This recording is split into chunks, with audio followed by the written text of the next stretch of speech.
Megyn Kelly is here with us to talk about her new book. It's called Settle for More. Is that not a great title, or what? I think it's fantastic. It says a lot in 3 words.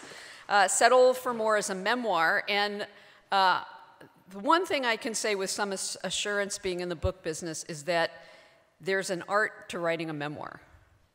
And there's an even more of an art to writing a good memoir, and there's even more of an art to writing a great memoir, because it has to tell the truth, it can't pull any punches, and most of all, the author must be willing to expose some of their own blemishes and vulnerabilities to explain who they are and what they're about. And let me just say, Settle for More is a great memoir. It's a great, great memoir. Megyn takes us through her childhood in upstate New York, through her career as a successful corporate lawyer, her decision to abandon that life for a risky new venture, and her evolution in her roles as a professional woman, a spouse, and a mother. Along the way, she takes a deeply critical look at herself, including some personal demons that she had to tame as she searched for personal fulfillment and professional success. And one other very important point about this book, it is really, really funny. Actually hilarious in places. Megyn has an incredibly quick and acerbic wit, which may explain how she survived some of the very challenging environments she's had to work in and some of the very contentious people she has covered. I'm not mentioning any names. Now, you all know that there is much more to Megyn's story than I've just outlined, especially what she's been through in the past 18 months. Megyn, if it's any consolation, I don't know how many of you have been following the local news about Pizzagate and the 5,000 block of Connecticut Avenue where Politics and Prose is located. We know a little thing or two about the real consequences of fake news stories. And we are with you. We're with you. And we haven't experienced half of what she has. But anyway, to help us get to the heart of her book and her story, we're very lucky to have with us another superb broadcast journalist, Katty Kay. Katty's well known here in Washington and beyond. She's the Washington anchor for BBC World News America. I'm sure many of you have seen her on MSNBC's Morning Joe and NBC's Meet the Press. We're delighted that Katty will be in conversation with Megyn tonight. Please join me in welcoming these 2 exceptional and extraordinary women.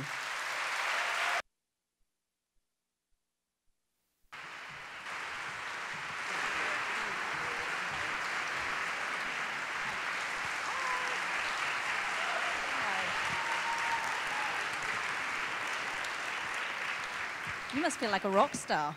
That was fun. Can we just carry on like that all night and have an hour of applause? I know, let's rerun it. That would be Let's just great. re-rack that. That's how we're opening the Kelly file tonight. Yeah, there's so much, criticism and negativity around. To walk into a room where everyone loves you is so great. I was just saying on the show last week that this book tour has been the opposite of the internet. It's all real people. Thank you all for coming on winter's Monday night in Washington. And I know the traffic is hell because Rock Creek is shut. So we're especially appreciative that you've joined Megyn and I here. I know Megyn, so full disclosure, we're friends. And it's a real treat for me to have the chance to sit and talk to her for an hour. I've got your questions too, and I will throw them in randomly during the course of the evening. I read Settle for More over the course of the weekend. It's great. It's beautifully written. It's funny. It's honest. I have to admit, Megyn, when I was first asked to do this, I thought, how does somebody of your age write a memoir? Yeah. You're just, starting in life. Well, there's a story to that. There's a story to that because originally I was going to write a book about this segment I do on the Kelly File called Cupcake Nation. When we see the wussification of America and we see these millennials who can't function if they've suffered any sort of offense, and it was really irritating me. It really gets under my skin. And so I call them Cupcake Nation, and whenever we do one of these stories, that's the animation we run. So I was going to write a book on that. But the more I started to write about that, the more I realized there's a reason I'm like this. And there's a reason I feel this way, and I actually thought I can explain it to people better if I walk them through how I got to this place and why I find that Cupcake Nation thing so objectionable and so deeply problematic for our society and for those 20-something-year-olds. And the bottom line there is that adversity, while not fun to go through, is an opportunity to grow and become stronger. And, you know, just take where Lissa left off. If I had had no adversity in my life, and if I had had parents who had kept me in a protective bubble for 45 years, how do you think I would have handled the past year? I would have been crying under my desk. So the reason I was able to handle that tumult is because I had been through iterations of that before. Okay, so let's go back and start at the beginning. Albany, New York, and Linda and Ed, your parents, who I love, by the way. Linda's just great. Takes the piss out of everything. She's almost British. And I say that as a compliment. My mom is one of the stars of this book, She's definitely one of the stars of the book. What I love... Which she loves. Yeah, I bet. So what I love about your parents, and this is perhaps another Britishism of mine, is the idea that they inculcated in you, and this might sound counterintuitive, the idea that you weren't particularly special. I love that. Right. And that not everybody is a winner. I hate that. Right. So I think that the values that you have compared to we both have kids, the world that our kids live in, where you get a trophy just for showing up at the game. Right. It drives me kind of crazy. I've had enough of that, and I certainly didn't grow up with that. I write in Settle for More that my parents' attitude was not, you're so special. It was more like, you don't seem that special so far, and that's just fine by us. Like, we are open-minded to specialness, but we don't see it yet. And that was a gift to me, because honestly, I felt zero pressure to achieve or succeed growing up. I could tell they wanted me to be happy. You did have to be funny in my family. You had to have a good sense of humor. You didn't have to be funny, but you had to have a good sense of humor. And you had to engage. You weren't allowed to sit like a potted plant at the dinner table. But beyond that, it was like, you seem happy. Are you happy? Good. Good luck. And that worked out very well for me. And so, you know, my mom, that all started with my mom and dad. And by the way, on the participation trophies, I mean, I make this point in the book. It wasn't that if you achieved, they didn't give you praise. They did give you praise. If you did something well, you got it. But there was no pressure to achieve. And your older brother and sister, who also, all your family, this is really about Megyn's family, this book. And your older brother and sister, you tell a story about how your dad would get you and he'd ask you, you know, what had gone on in your day, or you'd have to have a conversation, and your older brother and sister would say something, and then it would get to Megyn's turn, and you would go on and on and on. And your older brother and sister would be like, she's talked enough, shut her up. Right. Make her shut up, they'd say. So my dad, who was an educator, he taught PhD students in education, would go around the dinner table every night. We all five of us had dinner together every night growing up. First in Syracuse, then in Albany, upstate New York. And my dad would say to everybody, what's the report? And he'd go down the line, and my brother, my sister, and myself, what's the report? And Pete and Suzanne would give these laconic answers, you know, just a few words here and there. And then sure enough, he'd get to me, and I'd go on, I'd prattle on and on and on and on. And they would say, make her shut up. And my dad would say, you had your chance. And he'd say, and now you will listen to her. And actually, my friend proposed naming my book that. Served you pretty well, I imagine, in law and in broadcasting. You paint Megyn a picture of clearly a very happy family, but there's two incidents that really struck me during the course of your childhood, and we should talk about those. And the first was what happened when you got into 7th grade. You'd been surrounded by friends, you'd been Miss Popular, you were going to schools, and then bam. I mean, middle school's brutal anyway, but for you, 7th grade was a nightmare. It was, and it was, it's I think the second chapter in the book, and it's about my 7th grade year. It's called Mean Girls in the book. And honestly, it's still hard to talk about to this day. So now I just turned 46 on November 18th, and this happened when I was 12. Don't make me do the math, but it's a long, long time. And I can still get teary about it if I really think back on what happened. I had always been somewhat popular. You know, I never really struggled. I was not attractive at all. I had no appearance currency. You know, I was never one of those girls who are like, oh my God, she's so beautiful. My parents used to be like, she's going to be with us for a long time. Okay, this is why the book is so great, because you talk about putting on weight and having acne. And I had a huge space between my two front teeth, which came from my dad. And when I got to be 12, my mom's like, don't you want to have that fixed? And my dad was like, don't you want to look like Lauren Hutton? You know, I'm like, I'm going to go with my mom. But the point is, I grew up unattractive. I was kind of chunky. I did have bad skin. My hair was hideous. That's my friend's fault who insisted I try sun-in every summer. Anyway, I didn't look good. You have to not picture this version of me where there are two people over there, they pay to make me look good. Everybody here would look glamorous if they had two people who they paid. And it's worth us pointing that out, by the way. Yeah. So I did have currency in my personality and my friendships. You know, like that to me was important to my own ego and my sense of self and worth. And for whatever reason, everyone here has been through 7th grade, the group just turned on me one day. And so many people have said, why? And it's like the group requires no reason, you know, nor do they really provide an explanation. They just turned.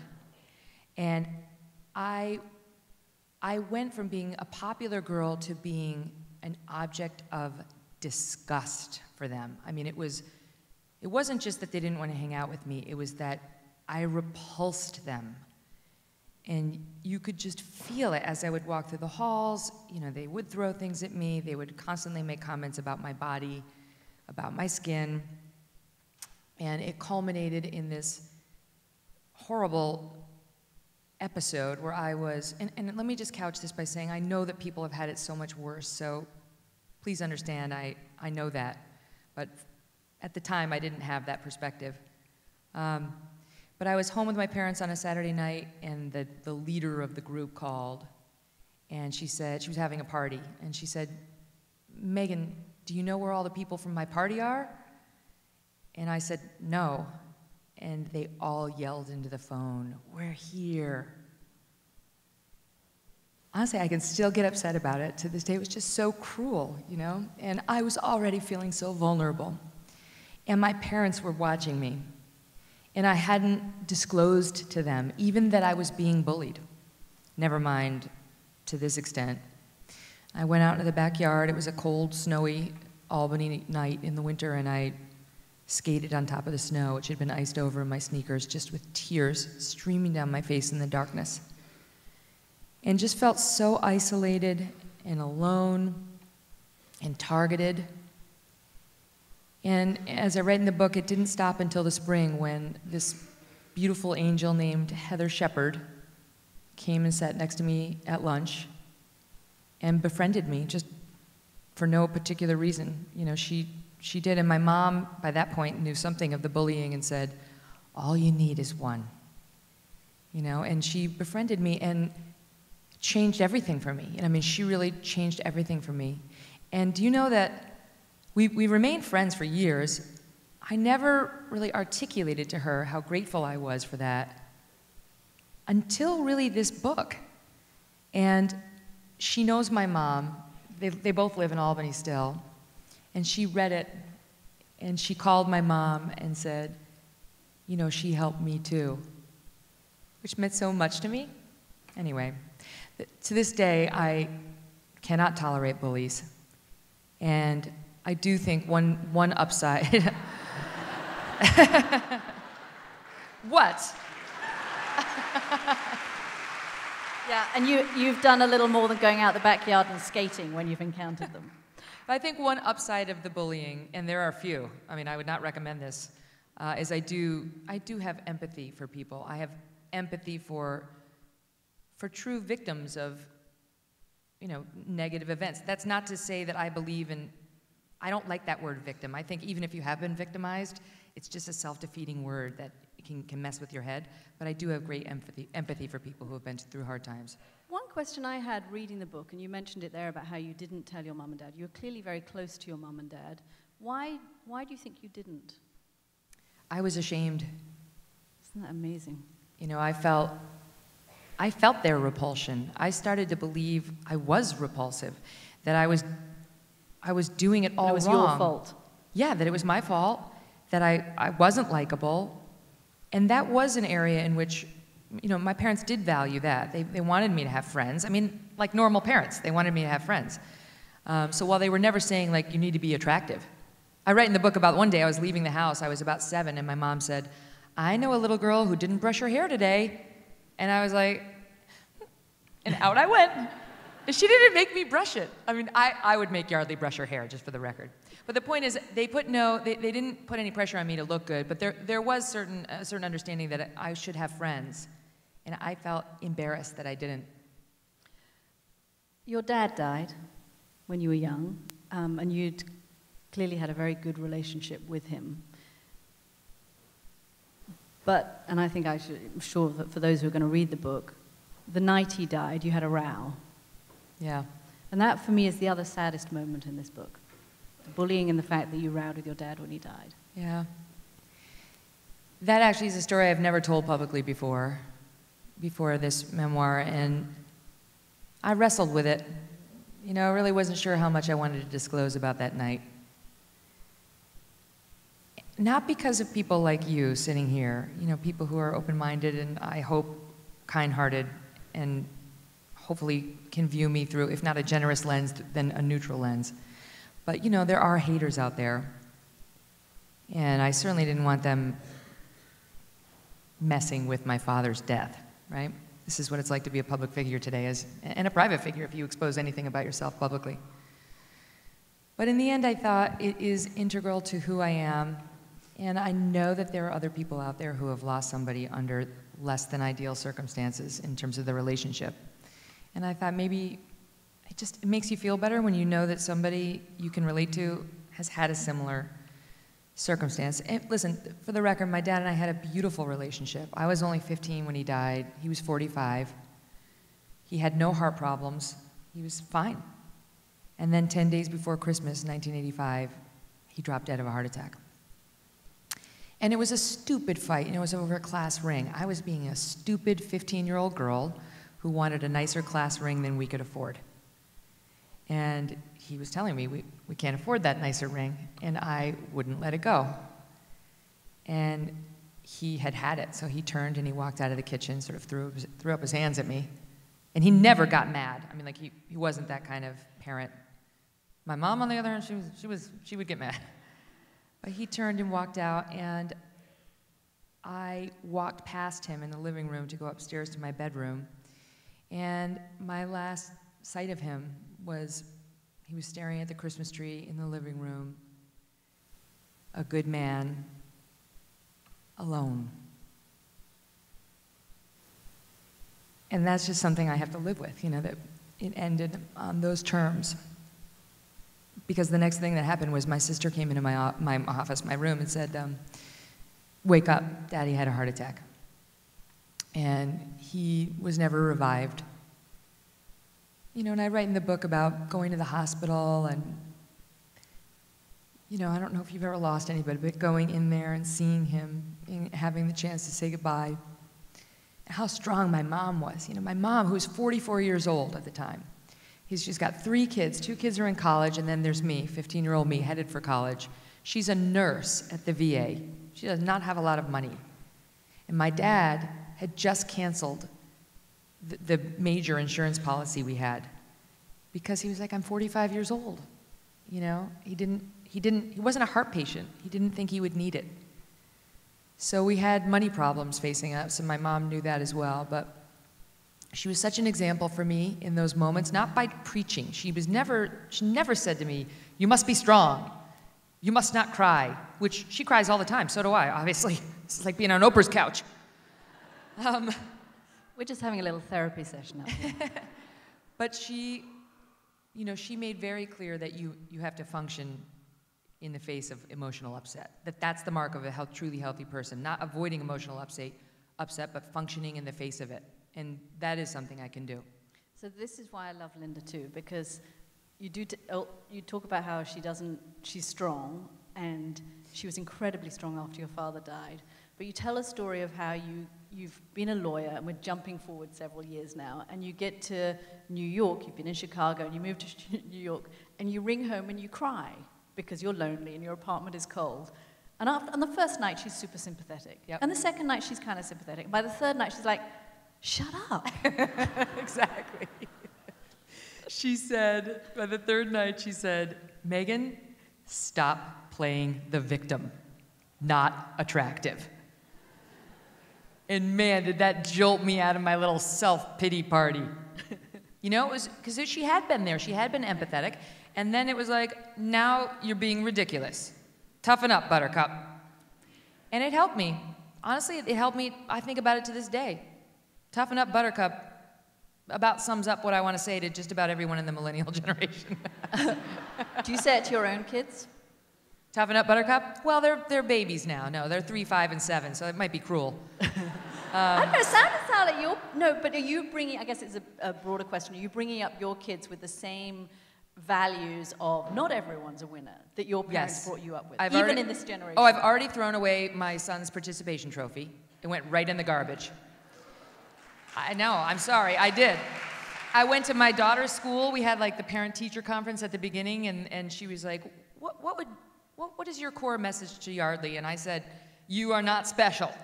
The teacher's like, what the hell? Bad Mom of the Year award. But you know, I mean it in the context that I've just delivered it to you. No, I don't jump for joy every time they give me a piece of paper that's got 3 lines on it, like they're the next Picasso. Like, oh, that's nice. I mean, true, I try not to tell them that they're the greatest thing since sliced bread. I love them to death. I kiss them and hug them all day long, tell them how much I love them, but I don't tell them how extraordinary they are all the time. But I am open-minded to extraordinariness. Should it come along. Right.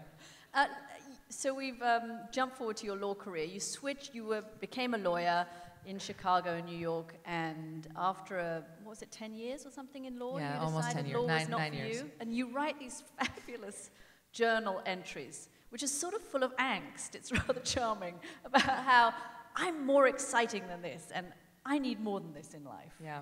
What was it that made you, why was law not enough?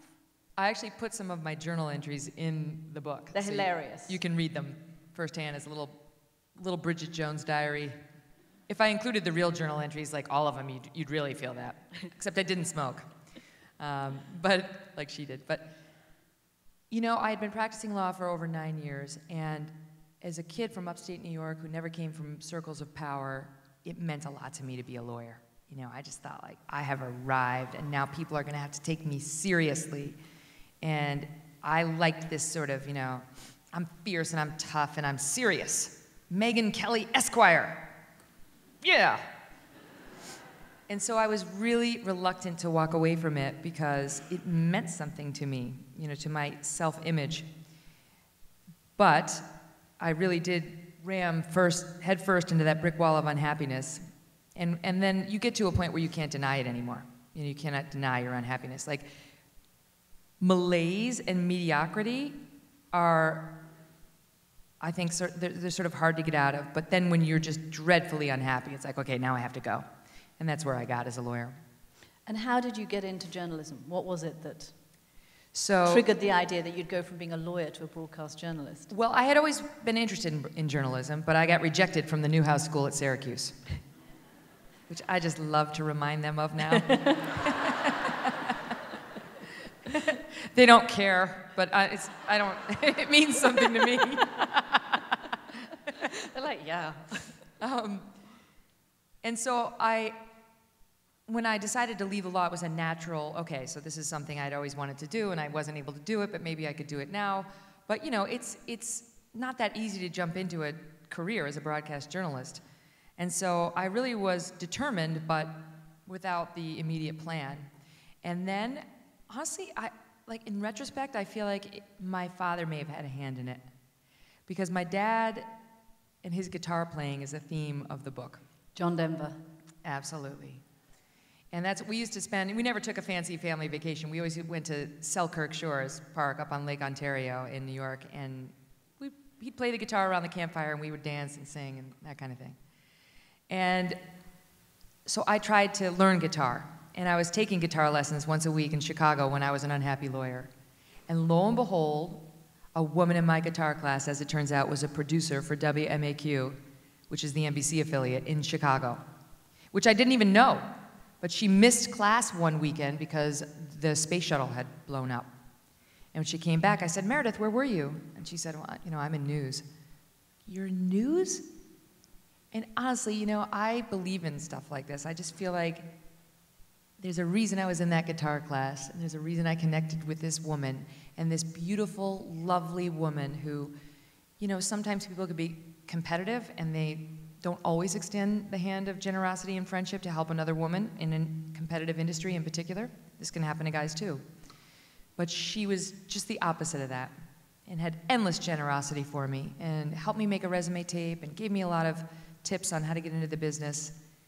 And within 6 months, I had my first TV job, part-time. And then within 12 months of that, Fox News hired me. Okay, first question. What's the rewarding aspect of being a news anchor? What's the most challenging aspect? The rewarding aspect. Well, I would definitely say the most rewarding aspect is the responsibility that, you know, they've given me and that I've earned. You know, I mean, it's not so much speaking truth to power, it's being able to hold people in power accountable. That's the most rewarding aspect of it. You know, that you can ask the hard questions and they kind of have to deal with you. You know, I mean, certainly in the position I'm in now, they kind of have to. I mean, take Donald Trump. He avoided me for most of the year, right? He wouldn't come on the Kelly file. But that doesn't mean I didn't have the chance to hold him accountable. I did. And Hillary Clinton, she never came on the Kelly file. Not once. Which I would argue did not serve her well. But thank you. Oh, there's my makeup artist clapping. She's on my side. Anyway, so that's the best part. The worst part, you know, I would definitely say the worst part has been the security threats that I've had to face. And as much as I try to avoid it, some of that online vitriol, I get wafts of it, and I really hate it. I find that stuff just soul-killing. The course of this year, you went from being somebody who reports on the news to becoming the focus of the news. Right. And it happened after you asked that question at the first Republican debate to Donald Trump about how he has talked about women in the past. What happened after you asked that question? Actually, let's back up. What happened before you asked that question? Because it's an extraordinary day that you had leading into that. Well, that's one of the things I reveal in the book is the prequel to that question. And there was one. You know, Trump and I had always had a good relationship prior to that debate. You know, we weren't friends, but we were friendly. And then I did a segment the week before the debate on the Kelly file about his divorce from Ivana Trump. And it wasn't my story. It was a story that the Daily Beast had broken about his divorce 30 years ago, in which Ivana, in sworn deposition testimony, testified that he raped her. It was extremely brutal, according to her testimony, extremely nasty, and very detailed. And the Daily Beast dredged this story back up because Trump had come out in his announcement speech and said Mexicans are sending rapists, and the Daily Beast's point was, speaking of rape, right, that's why they went there. My point in having on the Daily Beast reporter on the Kelly file was to sort of tell the other side of the story and to challenge the reporter named Tim Mack a bit and say, all right, look, she recanted that testimony. She does not stand by it. It was 30 years ago. It was a contentious divorce proceeding in which people notoriously lie. So how did you account for that reality in your reporting, which I thought was not quite skeptical enough of those allegations? So I thought it was very fair to Trump because we were not the ones dredging up his divorce. Somebody else was, and it wasn't just the Daily Beast. That story had gone everywhere. I put the guy on. I challenged him. It was fine. Donald Trump was not happy. He was not happy I put the story on. He wasn't happy we gave it any airtime at all. And he insisted that I call him that Monday before the Thursday presidential debate. That August 6th first Fox News debate was a Thursday night, and he was supposed to come on the Kelly file that Monday. And he wouldn't unless I called him personally. So I called him, and it did not go well. And he said, you never should have put that story on your show. I said, look, I did you a favor. You should be thanking me. Everybody was talking about that story without even reporting that she had recanted and all this other stuff. Oh, no, you never should have put that. Bill O'Reilly didn't put that on his show. I said, well, Bill O'Reilly's not my editorial gauge. He said, I never want to see that kind of story on your show again. I said, Mr. Trump, you don't control the editorial on the Kelly file. And that is when he blew and started screaming at me. You're a disgrace. You ought to be ashamed of yourself. you're a disgrace. I almost unleashed my beautiful Twitter account against you, and I still may. That was the first bullying you'd had since 7th grade. I don't know if I would classify that as bullying so much as just an angry politician, which I'm used to. But that was, I mean, the threat of the Twitter account was clear. And at this point, I already have that woman question drafted. I mean, I know I'm asking him. This has been drafted for weeks. Although that opening round, which was just electric and hard questioning for all of them, that had been in the bag for weeks. So now I'm, in a position where I know he's angry. He feels antagonized. He wasn't antagonized, but he feels antagonized. And he spent those 4 days really sort of sniffing around the Fox News executives to try to feel me out a bit. Like, what are you going to do about her? What's the story with her? What's going to happen with her? And no one ever told me he was trying to get me pulled from the debate, but it was very clear he was focused on me. Extraordinarily focused on me. And, at the time, I thought to myself, this would be the biggest news story in the country if people knew that he had threatened to unleash his beautiful Twitter account on me and has called every Fox executive in the building prior to the first presidential debate. But I was not at liberty to reveal that. That was not a conversation that he had given me permission at that time to reveal, nor did I think it was appropriate. It was something where, I didn't want to screw up the Fox News debate. And even then, I had to sense he might not show if he got angrier. And I did not want that. And then we had that Thursday debate, and I would say the rest is history. So you asked the question, was there bullying that followed? Was there bullying? Yeah, that followed. In all of the onslaught of attacks against you that question prompted, not just from Mr. Trump, but from Mr. Trump's beautiful Twitter account. Yeah. You were really put under a lot of pressure. Well, they were vicious. I would say that there was an attempted bullying. Because if you look up the definition of bullying in the dictionary, it talks about obtaining a desired effect. Mm. And he didn't shut you up. He did not obtain the desired effect. But it is a credit to my team at the Kelly File that he didn't, because it was hard to hold the line night after night after night and not cover him too harshly because my life was being threatened, and not cover him too gently because I wanted him to stop the nonsense or to please him. I made a promise to the audience after he really came after me in August that I would continue to cover him without fear or favor, which is a line from the New York Times about 100 years ago.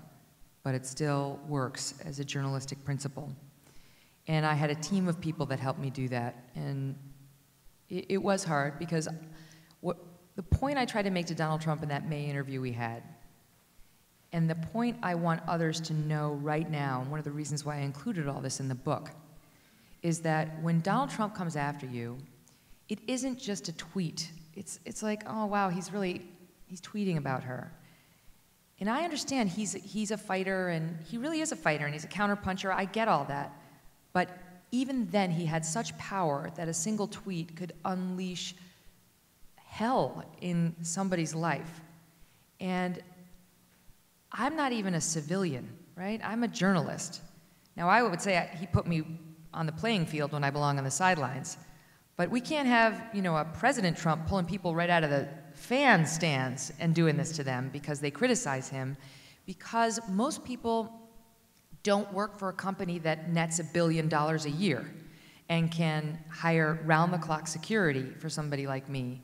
And really, I've been under armed guard for 16 months, and my children have been under armed guard, and it's not an appropriate price to pay for hard-hitting journalism. And it...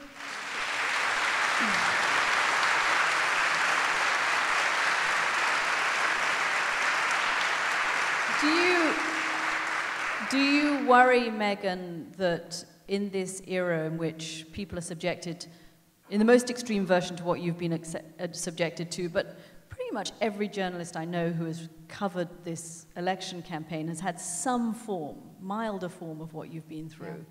Yeah.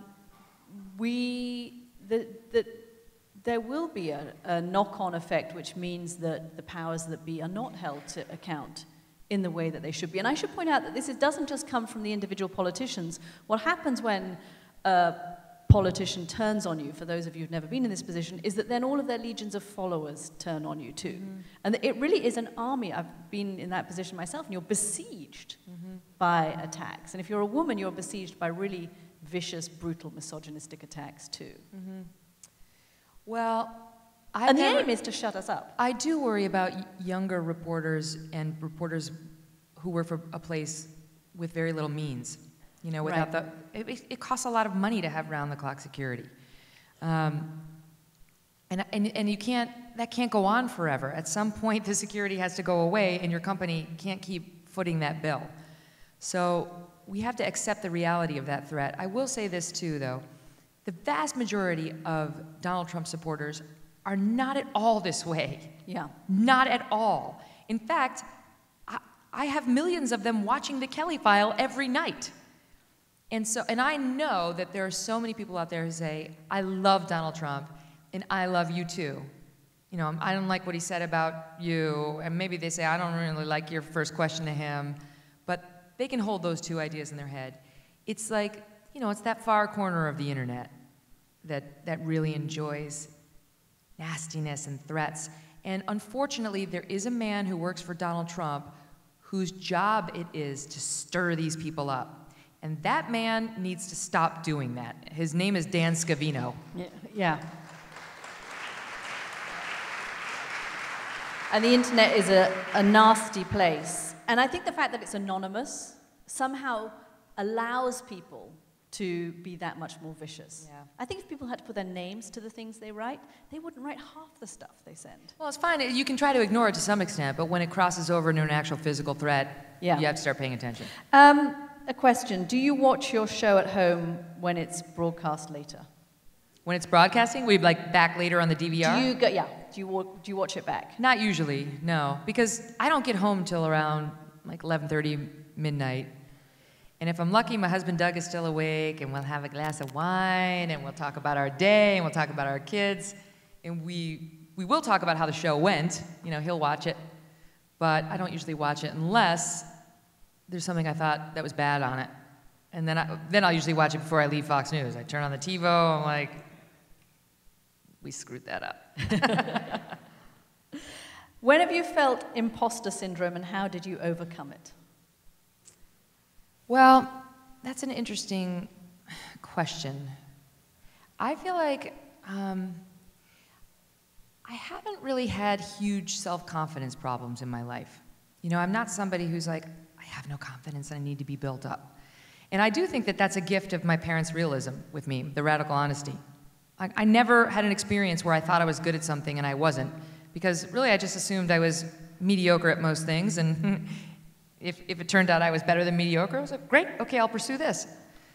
But I would say that when I was a lawyer, I was definitely not the smartest lawyer in the ranks. You know, I was up against these Harvard Law School graduates, people who were first in their class, and those people have special brains, they just do.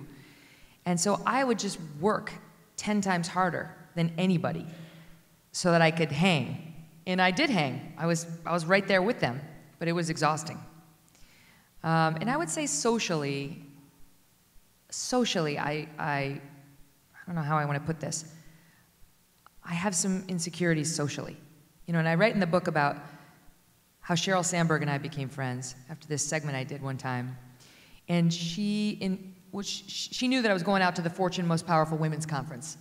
And she wasn't going to be there, but she was going to be there the next day, but she wanted me to meet all these great women who she knew. So she's like, I'm going to connect you via email, and you should meet these women in the bar the Friday night before the Saturday conference. I said, okay, great. And these are like really powerful women, luminaries in business. And so now it comes the time where I'm supposed to walk into the bar and meet up with the women. And I'm walking through the bar thinking, oh my God.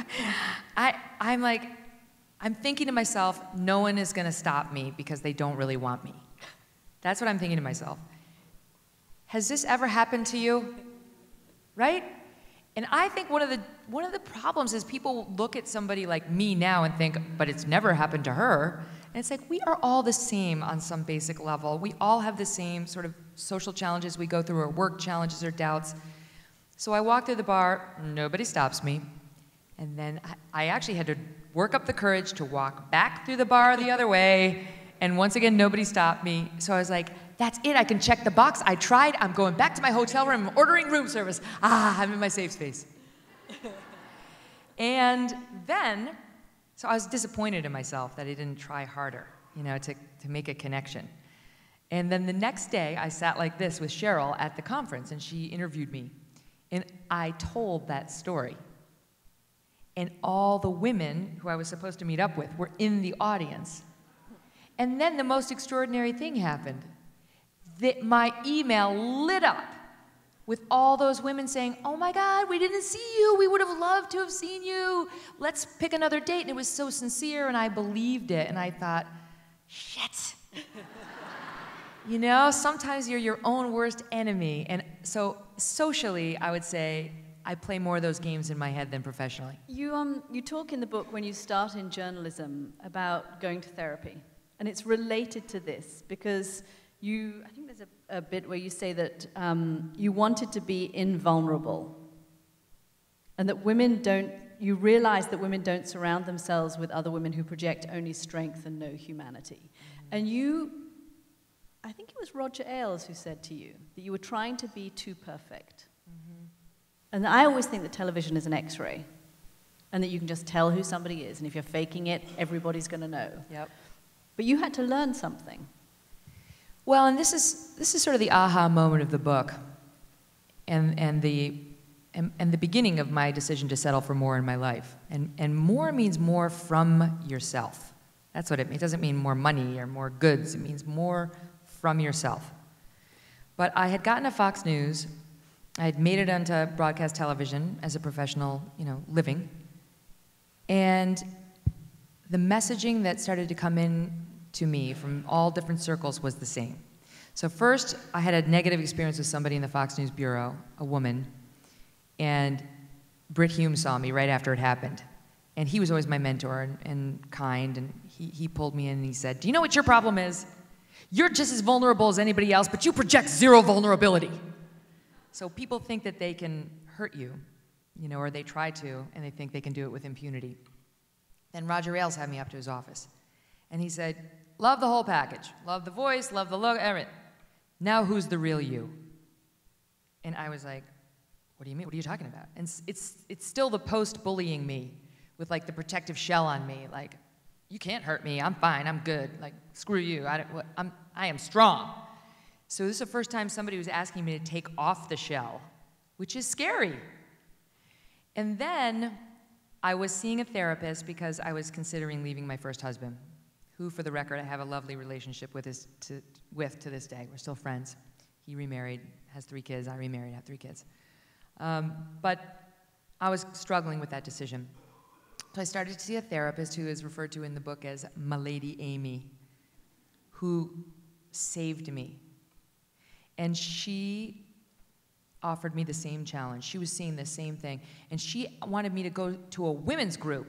So she wanted me to see her 1 time a week and go to a women's group. And I was like, how screwed up am I? Like twice a week? And I was already on TV, so I'm like, I have to go in there, gonna be like, oh my God, that Megyn Kelly from Fox News is so screwed up. I have to say the women's group is great.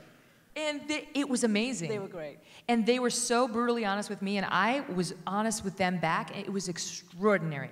And I write about this in more detail in the book, but one night I came in, women at Fox were going out for a drink, and they didn't ask me to go with them. And my feelings were so hurt. This is a bit like the party, where they ring you up and say... Don't you always, I don't know, am I the only one who feels like they don't want me? Like maybe they don't want me. Maybe there's something about me that they don't want. And so I did feel that again, and I went to the women's group to say, they were right outside of my door, they were talking about the happy hour, and they didn't ask me. And I thought I was gonna get this soft shoulder to cry on, but as I write in Settle for More, what I got was something even better, which was honesty. And the one woman in the group said, through tears, she said to me, I wouldn't have invited you either. And I was like, why? She barely even knew me. And she told me why. She told me it was like the final exclamation point on what I'd heard from Britt and what I'd heard from Roger and what I was starting to sense in my own life, which was what you project is off-putting and kind of intimidating and not that likable, right? And she said, honestly, if I sat next to you, I feel like I'd have nothing to relate to in you, that you never have a bad hair day.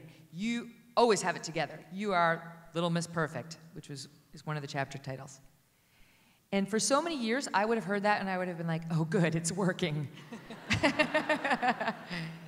and that year, which was 2005 into 2006, was the beginning of my recognition that that was not working for me. And it was a very self-defeating defense mechanism I had been using for years. And I am happy to tell you that through a lot of hard work, I did get the shell off.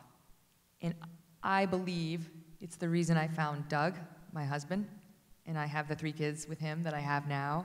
It's the reason I have true friendships in my life now in a way that I struggled with earlier.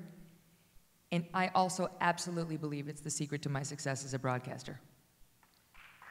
Which brings us to this question. You always seem so poised. How do you maintain your composure? She's really not. She's a bit of a mess, but we had to work on it a bit before she came out here. I have learned to control my temper. I'm Irish Catholic, so I have a temper, and the other half's Italian. So I look at her. Again, my makeup artist, Vincenzo, who you'll get to know in the book. She's no shrinking violet.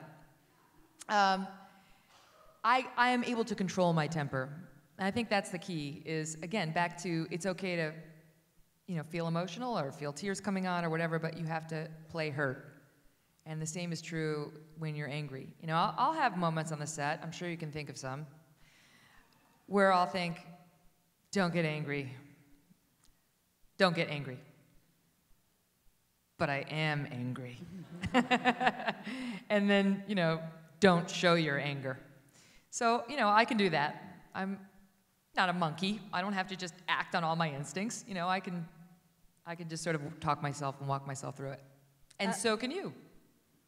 Just practice. Yeah. Roger Ailes has been kind of hovering around the edge of the conversation, so let's bring him in, because another revelation that you have in the book that you talk about again for the first time, Megyn, is your relationship with Roger. And I should point out, when you first met Roger, he was a great mentor to you. Yep. He really helped you at Fox. This is hard, to tell somebody you're trying to be too perfect and you've got to change in order to really connect, but we think you're great. Yep. So he was responsible for launching your career. But the relationship changed. It did, and I felt it was important to leave all the good things about Roger in the book, even though the chapter 24, as it's become known in my circles, with my friends and family, because it was the second to last chapter, was added late, because the scandal broke late. And then I had a decision to make. Do I go back and try to scrub the book of any kind references to him? Because I, too, was learning about him when I was writing chapter 24. And in the end, I thought that's dishonest, because Roger Ailes is not all bad. He's not all good. And, the long and the short of it is, and I think, honestly, in a way, that's the chapter of which I'm almost most proud. It's the one I worked the hardest on. I wrote that chapter, and I rewrote that chapter, and I rewrote that chapter about 1,000 times. And so every word in that chapter has been poured over, by me, by my husband Doug, and by some close friends who I dared to show it to. So you'll see the complete picture when you read it. And I urge you to do that because I made sure to tell the whole story there in context. I've done all these interviews that have been so annoying, not this one, where they just want to sort of punch you on the highlight. She's got another 10 minutes, so she has to say that. No, but it's like, why didn't you come forward earlier? And it's like, you know what? Can I swear here? Yeah, listen. Fuck you for saying that.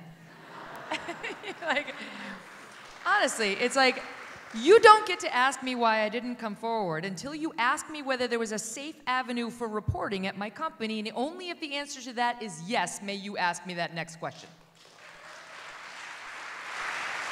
So that's the headline right there. But the story is that I joined Fox News. It was my dream job. I had only been working part-time in television. He hired me. He gave me a great opportunity. And then 12 months into my tenure, he called me up to New York, sat me down, gave me a bunch of great advice, including now who's the real you? And the untold part of that meeting and others like it was it would be coupled with highly inappropriate sexual references. And in the beginning, listen, I don't speak the Queen's English, as you've come to see. Get that? That was for you. I'm glad that you felt you had to make sure I'd got it. And I also have a bawdy sense of humor. I don't offend that easily. You know, my mom, my Nana, they love dirty jokes. It's like, I don't offend easily. So in parts of it, I was like, okay, this is just sort of, you know, don't be too uptight, don't be too uptight. And then he would cross these lines where you're like, oh, whoa, that's inappropriate by any measure. And you know when that's happened. And in the book, listen, I could have filled 4 pages with the comments he made, but I didn't want to go there. I included enough so that you can decide for yourself whether it was sexual harassment. I submit to you it is unambiguous, because people like to, they don't want to be told. They want to see the evidence and judge for themselves. And it was a terrifying 6 months because I understood that my career was on the line. I knew 2 things. I knew there was no way I was going to do anything with him. And I knew, well, it's not because of appearance. It's because of integrity. And I knew that it was very likely this was going to end disastrously, because I assumed that at some point it was going to escalate from comments to a physical attempt to be with me, and then I would have to reject him outright, which was the one thing I didn't want to have to do. You know, I was sort of dancing the dance where it was like, ha ha ha, back to work. Or like, oh yeah, well, so anyway. And that worked okay for me, and I could get out of there. Look, all the women are shaking their head yes. Like, guys are having such a different reaction to this than women in my life, because I think, I mean, at least, I'm going to say 90%, maybe that's too high, of women have experienced this in one way, shape, or form. And I think a lot of men are like, wow, really? Anyway, it did culminate in a physical attempt to be with me in his office. Again, I've been with the company for 18 months by that point. I'm not the Megyn Kelly of today. I have no power. I mean, 0. And he was on the cover of industry magazines as the most powerful man in news. And I didn't want to blow up my relationship with him. I wanted to have a good relationship. I was doing well at Fox News. You know, I was performing well. I was earning my stripes. I wanted that to be the standard by which I was judged. And as soon as we had that physical confrontation in his office and I did not do anything, I ran out of his office.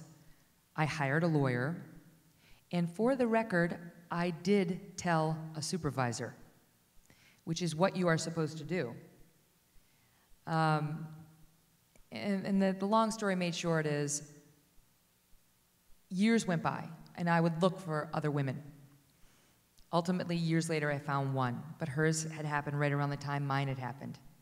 And I had convinced myself, based on what my supervisor had told me, that he's not a bad man. He's just smitten. He might be having a marital difficulty. And so when Gretchen's lawsuit hit, I wasn't sure about that one, for reasons we don't need to go into, but the allegations that hit later that day in the Daily Beast, 3 women came forward anonymously, former Fox News employees, and I knew as soon as I saw that. I knew. And then I had a decision to make. Because ultimately the company had said they were going to conduct an internal review, and then somebody told me that Roger was working to limit that review to only a small circle of people who had worked directly with Gretchen. And I knew what that would mean. No on-air talent. Not me, not my friend, not any of the other women who were probably speaking to the Daily Beast. And, you know, I write in the book about how I looked at this picture of Yardley my 5-year-old. And she is on top of a jungle gym. She's in this white dress with red dots, and she's got the blonde hair down, and she's got her sneakers on, and she had fallen off the monkey bars a week earlier and cracked her head open, and she had gotten stitches. But she was back up on top of the monkey bars. And I'm flipping through my photos at the Jersey Shore. And honestly, I just said, this will not happen to one more woman at Fox News, ever.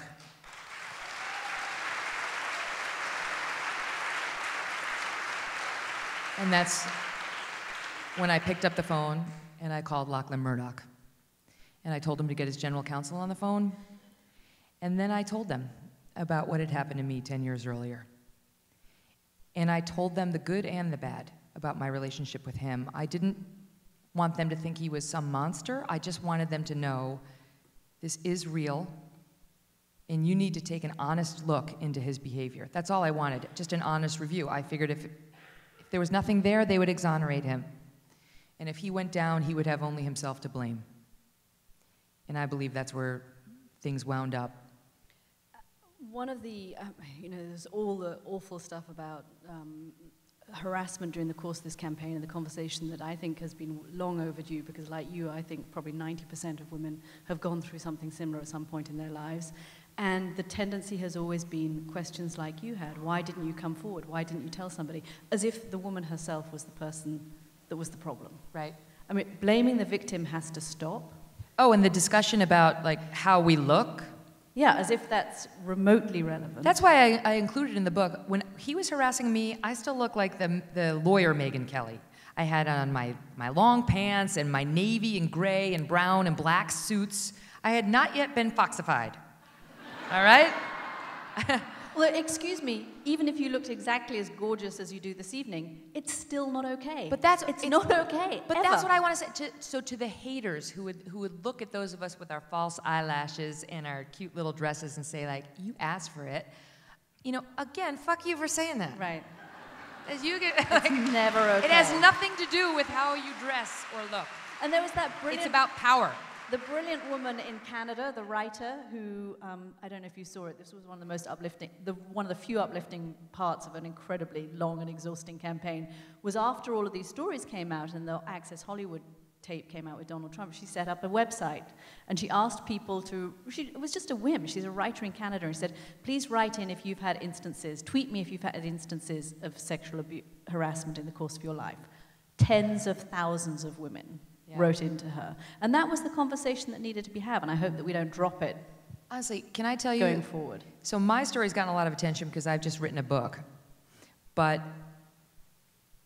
the unsung heroes of that episode are the women of Fox News who don't have a primetime show, who at great risk to themselves because no one thought he was going to get fired, found the nerve to walk into Paul Weiss once the Murdochs started that investigation and told their story, believing that he would continue being their boss. And those women want their anonymity, and I certainly would never out them, but those are the truly courageous ones. It's much harder than it sounds to come forward. We have a couple more minutes. Megyn actually has to do the Kelly file at 9 o'clock, so we will This is so much more fun than that. We could just carry on gabbing. Settle for more. Everyone knows you're in the process. Your contract is up. You're in a contract year. You've written this book that's a #1 New York Times bestseller. Congratulations, Megyn. Thank you. That's wonderful. What's the more? What's the more you want now? What does Megyn Kelly want more of? Well, I mean, for me, it's pretty clear. I'm doing a job I love, but there's something I love more. 3 little people and a big person named Doug. And Doug and I are good. We see each other because he's a writer. He writes books for a living. He actually is a writer. And he's good. So he has a flexible work schedule and we can see each other. But I'm pretty open about this and settle for more. I am missing too much of my children's childhood. When I first started this job, they were just barely 4. They were 3, 2, and newborn. And And I had the whole day with them. And then I'd go to work at 3:30 or 4 and get home at midnight. And now they're aging. And they're 7, 5, and 3. So are we. Yeah, what? And now 2 out of my 3 go to school at 8:15 and they don't get home until 3:30, right when I'm walking out the door. And honestly, that is not acceptable to me. That's not more. And they mean too much to me. I refuse to miss their childhood just so I can, do a job that I love. So I'm not breaking news here. I've said all of this to my employers. They know this too. And that's my challenge now in deciding what I'm going to do. Can I find a way to, work with my schedule at Fox such that I can continue to do the Kelly File and see my children? And if the answer to that is no, then I'll have to make a different decision because they are most important. Settle for More is the book. Megyn Kelly, thank you very much. Thank you. Thank you. Thank you all so much. Thanks for coming.